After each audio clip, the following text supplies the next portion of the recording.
Pernah kepikiran nggak dalam permainan kekuasaan, lebih baik kita yang menyerang duluan atau kita yang sabar menunggu?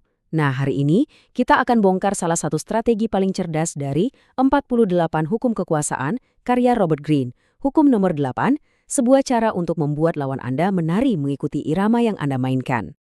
Oke, bayangin deh, kita mundur ke tahun 1814. Para pemimpin besar Eropa lagi kumpul di Kongres Wina. Mereka lagi pesta-pesta, seolah-olah merayakan kemenangan sambil bagi-bagi sisa kekaisaran Napoleon. Tapi, di balik semua senyum dan dansa itu, ada rasa cemas yang luar biasa. Yap, satu nama yang bikin semua orang gak bisa tidur nyenyak. Napoleon Bonaparte. Meskipun dia udah diasingkan di Pulau Elba yang kecil itu, namanya aja tuh udah kayak hantu yang gentayangan di seluruh Eropa. Bahkan, para penguasa paling kuat pun gemetaran. Mereka tahu selama Napoleon masih hidup, dia itu ibarat bom waktu. Tinggal nunggu meledak aja. Anehnya, di tengah semua kepanikan ini, ada satu orang yang santai banget. Malah kelihatannya nggak peduli sama sekali. Siapa dia? Justru mantan menterinya Napoleon sendiri, Talleyrand. Dia kayak tahu sesuatu yang nggak diketahui orang lain. Apa ya? Dan bener aja, di musim dingin tahun 1815, mimpi buruk terbesar mereka jadi kenyataan.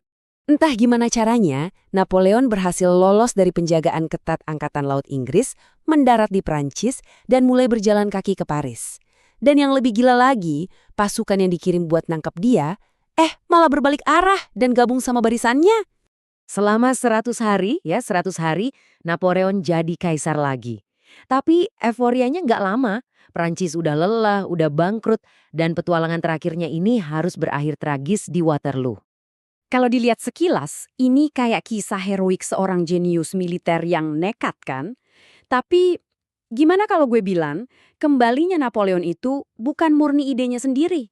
Gimana kalau dia sebenarnya cuma bidak catur yang digerakkan orang lain? Nah, disinilah ceritanya jadi makin menarik. Bertahun-tahun setelahnya, kebenaran di balik pelarian dramatis itu akhirnya kebongkar. Ternyata, semua itu sudah direncanakan. Siapa dalangnya? Bukan orang lain, tapi justru orang kepercayaannya sendiri, Talleyrand. Dia sadar, ambisi Napoleon yang gak ada abisnya itu bakal bikin Eropa hancur lebur. Jadi diam-diam, dia berbalik melawannya. Talleyrand itu pinter banget, dia tahu kelemahan terbesar Napoleon, egonya. Jadi dia kerjasama dengan pihak Inggris dan Austria buat masang umpan. Dia sengaja kirim orang buat bisikin Napoleon kalau rakyat Prancis kangen banget sama dia, seolah-olah mereka siap menyambutnya kembali. Talleyrand itu kayak pemain kartu ulung. Dia sengaja biarin Napoleon balik, cuma buat ngancurin dia untuk selamanya. Kenapa? Karena dia tahu Prancis yang sekarang udah beda. Mereka udah capak, udah bangkrut, dan nggak mungkin bisa perang lagi. Dan semua kisah intrik ini nunjukin dengan sempurna salah satu hukum kekuasaan yang paling fundamental. Intinya begini, saat Anda memaksa orang lain bereaksi sementara Anda tetap tenang dan mengamati, Andalah yang pegang kendali, Anda yang menentukan alur permainannya. Biar gampang, bayangin aja perangkap beruang.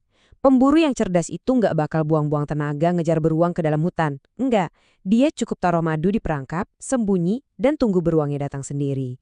Dan strategi ini berlaku di mana-mana, bukan cuma di medan perang, tapi juga di ruang rapat, negosiasi bisnis, bahkan dalam hubungan kita sehari-hari. Coba kita bedah psikologinya. Orang yang agresif itu biasanya reaktif. Setiap ada serangan, dia langsung bales. Tenaganya habis buat merespons. Sebaliknya, perencana strategis justru bikin lawannya yang sibuk berespons. Jadi, siapa yang pegang kendali? Sejarah itu penuh banget contoh kayak gini. Ambil contoh Daniel Drew di Wall Street, yang sengaja kehilangan sapu tangan berisi info saham palsu buat ngejebak saingannya yang serakah. Dia nggak ngejar, dia mancing. Cerdas, tapi tunggu dulu. Apa berarti kita harus selalu pasif dan menunggu? Tentu nggak. Seperti semua aturan main, ada saatnya kita justru perlu melanggarnya. Ada momen-momen di mana serangan kilat yang tiba-tiba dan agresif justru jadi senjata paling ampuh. Kenapa? Karena itu bikin lawan panik, nggak sempat mikir, dan akhirnya bikin kesalahan fatal. Lucunya, Napoleon sendiri di masa jayanya adalah jagonya serangan cepat. Dia pakai kecepatan buat bikin lawannya kocar-kacir bahkan sebelum perangnya benar-benar dimulai. Jadi ini dia pertanyaan kuncinya. Mengetahui kapan harus memasang umpan dan kapan harus menerkam dengan cepat adalah inti dari strategi sejati. Nah, dalam hidup Anda, dalam dunia Anda, mana yang lebih sering Anda lakukan? Dan yang lebih penting, mana yang seharusnya Anda lakukan? Coba deh pikirkan.